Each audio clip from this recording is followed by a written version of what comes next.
अरे मोदी जी, हमारी तो सभ्यता संस्कृति ऐसी है कि शिक्षक जब राजा के दरबार में जाता था तो राजा भी खड़ा हो जाता था। आज आप देश के प्रधानमंत्री और मैं तो आपको यशस्वी प्रधानमंत्री बता रहा, मैं तो आपका सीना 56 इंची नहीं, मैं तो 90 इंची सीना बचा रहा। अरे इन शिक्षकों की सुन लो, सुसाइड करने लग रहे। शामली में एक शिक्षक मर गया, उससे पहले मुजफ्फरनगर में मर गया, पश्चिम उत्तर प्रदेश में। आप हमारे यहां से कैसे कैसे नेताओं को बनवा के जो है विधान परिषद में, अरे ऐसे नेताओं को आपने विधान परिषद में भेज रखा, उनकी क्वालिफिकेशन पता कर लो, उनका प्रोफेशन पता कर लो, कैसा काम चलेगा। और फिर हम 56 इंची सीना बतावे, नहीं हो सकता, ऐसा नहीं बात बनेगी। सही को सही, गलत को गलत, डॉक्टर कुलदीप मलिक कहेगा। और कई बार मैं ये भी सोचता हूं, कुछ लोग कहते हैं तू इतना क्यों बोल रहे, तो चौधरी साहब मैं सोचूं कि अगर हम भी नहीं बोलेंगे तो कौन बोलेगा।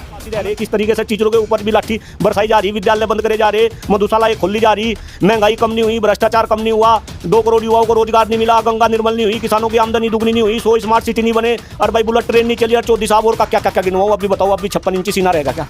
आप बता दो मुझे, आप मुस्कुरा रहे, बताओ अगर 56 इंची सीना हो तो ये तो। नमस्कार, स्वागत है आपका। मेरा नाम है विपिन बेबाक। हमारे साथ बरगद बाबा प्रोफेसर कुलदीप मलिक मौजूद है।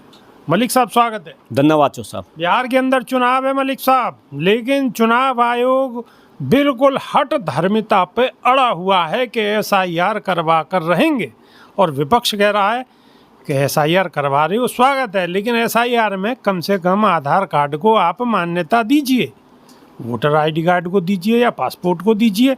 लेकिन चुनाव आयोग कह रहा है कि इनमें से किसी को भी हम मान्यता नहीं देंगे। जी देखिए चौधरी साहब, अपने आप में बहुत ही बड़ा दुर्भाग्य है अगर इस तरीके की बात हो रही है। और मैं तो ये भी कह रहा कि अभी बिहार में चुनाव है और बिहार में इस तरीके की बात हो रही है। इससे पहले अभी जो है पूरे देश में लोकसभा के चुनाव हुए, वहाँ चुनाव आयोग कहाँ गया? उससे पहले अलग अलग राज्यों में चुनाव हो रहे थे, तब जो है ये चुनाव आयोग कहाँ गया? तो अपने आप में ये बहुत ही बड़ा एक सोचनीय विषय है। और अगर विपक्ष आधार कार्ड की बात कह रहा कि भाई आधार कार्ड को आप उसमें जो है मान्यता दो, एक बात बताओ भाई, आधार कार्ड तो आज मेरे ख्याल से सारा का सारा एक लीगल डॉक्यूमेंट है। ये आधार कार्ड भी तो सरकार नहीं बनवाए, ये आधार कार्ड ये तो भारत सरकार ने बनाए, कोई पाकिस्तान सरकार, अफगानिस्तान और इंग्लैंड की और अमेरिका की सरकार ने तो बनवाए नहीं, ये तो भारत सरकार द्वारा एक मान्य डॉक्यूमेंट है चौधरी साहब। और इस पर तो सारी की सारी सूचनाएं हैं भाई। आधार कार्ड पर आपका नाम होगा, आपके पिताजी का नाम होगा, आपका एड्रेस होगा, आपका एक यूनिक नंबर होगा जो आपकी आइडेंटिटी होगी। तो ये चुनाव आयोग क्यों नहीं मान रहा भाई? ये तो लोग सोचे हैं। और फिर अभी तो राहुल गांधी जी की कॉन्फ्रेंस हुई थी, तो उसका भी आप इससे ज़रा लिंक करके देखो कि क्या ये चुनाव आयोग बिहार में चुनाव से पहले कोई बड़ा खेला तो नहीं करना चाह रहा? उस खेले पे भी विचार करना पड़ेगा। मतलब मलिक साहब, क्या खेले की बात कर रहे हैं आप? कौन से खेले की बात कर रहे हैं चौधरी साहब? क्या खेला होने की उम्मीद है कुछ? नहीं भाई, एक बात बताओ, जिस तरीके से अब देश में बात हो रही कि भाई ये तो जो है वोटर लिस्ट से जो है नाम काट दे और फर्जी वोटर को जोड़ दे, और अब परिणाम भी ऐसे सामने आ रहे। एक कमरा कहीं कर्नाटक बेंगलुरु के अंदर, छोटा सा कमरा, उसमें 2 आदमी रह सके, और वहाँ जो है 80 लोगों के नाम जो है वोटर लिस्ट में है। और फिर आज तक का रिपोर्टर गया, उसने वहाँ जांच पड़ताल करी। तो ये तो अपने आप में बहुत ही सोचनीय है, और कहीं ना कहीं ये लोकतंत्र के ऊपर कलंक है। बहुत, मैं गंभीर शब्द का यूज कर रहा, ये लोकतंत्र के ऊपर कलंक है। हिंदुस्तान के लोकतंत्र कि पूरे विश्व में दुहाई दी जाती थी कि भाई हिंदुस्तान तो जो है सबसे बड़ा लोकतंत्र जो है देश है। इस तरीके से आज़ादी के बाद से जो है हमारा लोकतंत्र का पूरे विश्व में डंका बज रहा। लेकिन अगर अब लोकतंत्र में सबसे महत्वपूर्ण भूमिका निभाने वाली जो संस्था जिसको हम चुनाव आयोग बोलते हैं, जो एक इंडिपेंडेंट बॉडी है कॉन्स्टिट्यूशनल के अकॉर्डिंग, अगर उसके ऊपर इस तरीके के सवाल उठाए जा रहे हैं तो भाई ये भी सोचनी है फिर कैसे लोकतंत्र चलेगा, किस तरीके से ये लोकतंत्र बचेगा, और लोकतंत्र का क्या मतलब रहेगा अगर आप फर्जी वोट डलवाओगे, है ना, फर्जी वोटर लिस्ट बनाओगे, जो एलिजिबल कैंडिडेट है उनका नाम आप लिस्ट से काटोगे, और जो एलिजिबल नहीं है आप उनका जोड़ोगे। हमने भी तो चुनाव लड़ रखा, हमें भी सारी बातों का पता। लेकिन धन्यवाद है आप जैसे लोगों का, और भाई हम तो अपने आप में भी जो है गौरवान्वित फील है कि हम भी जो है इन राहुल गांधी सीधा सीधा चुनाव आयोग को चैलेंज दे रहे हैं, चुनौती दे रहे हैं कि अगर आप नहीं मानोगे तो आपको परिणाम भुगतने पड़ेंगे, और आपको कहीं भी कभी भी छोड़ेंगे नहीं, मौका हमारा भी आएगा, सरकार हमारी भी बनेगी। देखिए चौधरी साहब, ये विधि का विधान है, सत्यमेव जयते, ये तो जगह जगह लिखा भाई, सत्य की हमेशा जीत होती है। और हम तो जो है भाई आध्यात्मिक आदमी, भगवान पे विश्वास करने वाले, भगवान जी भी यही कहे कि भाई कभी ना कभी जो है सत्य की हमेशा जीत होगी। और असत्य को घुटने टेकने पड़ेंगे। समय सबका आता है, समय सबका आता है। हमारे यहाँ चूंकि मुजफ्फरनगर से हूँ तो एक कहावत मुझे याद आ रही है कि 12 बरस में तो जो है कुर्डी के भी दिन बावड़े।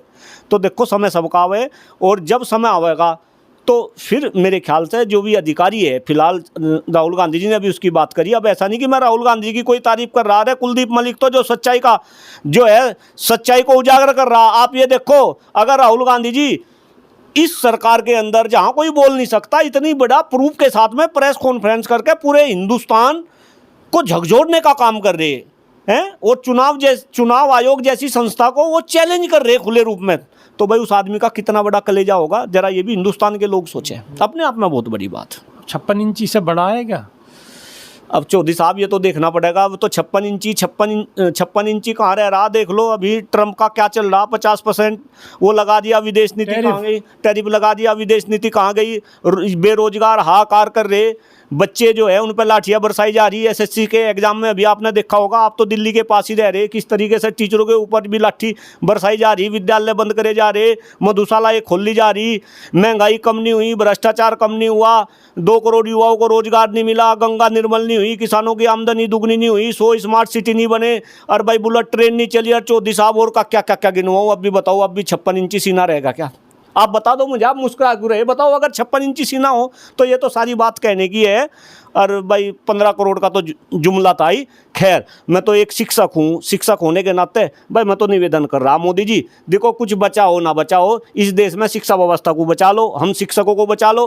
प्राइवेट क्षेत्र में शिक्षक 5-5, 10-10 हज़ार रुपये में काम कर रहे हैं, और देखो मैं तो जो है शिक्षा पे चर्चा करने लगा। मैं तो आपकी चर्चा से ही प्रभावित होगा, मैं तो आपकी चाय वोट तो बचा लो, मेरी बात, पहले वोट तो बचा लो, पूरी हो लेन दो, मोदी जी तक संदेश जा लेन दो। चौधरी साहब, मोदी जी आप तो जो है चाय पर चर्चा करते हो, मैं शिक्षा पे चर्चा कर रहा, शिक्षा पे चर्चा कर लो किसी दिन, बुला लो शिक्षाविदों को, देखो कितना बुरा हाल शिक्षा व्यवस्था का हो रहा सारे देश में, शिक्षक जो समाज में अग्रणी भूमिका निभा रहा। अरे मोदी जी, हमारी तो सभ्यता संस्कृति ऐसी है कि शिक्षक जब राजा के दरबार में जाता था तो राजा भी खड़ा हो जाता था।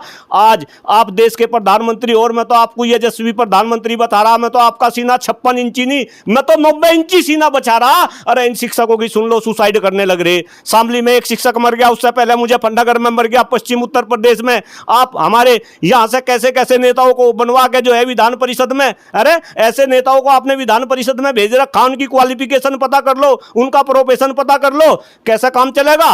और फिर हम 56 इंची सीना बतावे, नो नहीं हो सकता, ऐसा नहीं बात बनेगी। सही को सही, गलत को गलत, डॉक्टर कुलदीप मलिक कहेगा। और कई बार मैं ये भी सोचता हूं, कुछ लोग कहते हैं तू इतना क्यों बोल रहे, तो चौधरी साहब मैं सोचूं कि अगर हम भी नहीं बोल लेंगे तो कौन बोल लेगा। हमें तो बोलना पड़ेगा, हमें तो बोलना पड़ेगा। और देखो हम तो बोल ले, अभी भी बोल ले, पहले भी बोल लेते हैं, और आगे भी ऐसे ही बोलते रहेंगे। मलिक साहब ने बिल्कुल स्पष्ट बोल दिया कि हम तो ऐसे बोल रहे थे, बोल रहे हैं और बोलते रहेंगे। मोदी जी सुने या ना सुने, उनका सीना 56 का हो या 96 इंची का, लेकिन उन्हें शिक्षकों की बात तो अवश्य सुननी चाहिए। अगर शिक्षक नहीं सुन रहे, शिक्षकों की अगर प्रधानमंत्री नहीं सुन रहे, तो आम जनता तो हमारी सुन ही रही है। ये फैसला आम जनता के ऊपर छोड़ते हैं, आम जनता अपनी वोट की चोट से फैसला देगी। तो अभी के लिए सिर्फ इतना ही, नई वीडियो में फिर रूबरू होंगे। बहुत बहुत शुक्रिया, नमस्कार, बहुत बहुत धन्यवाद साहब।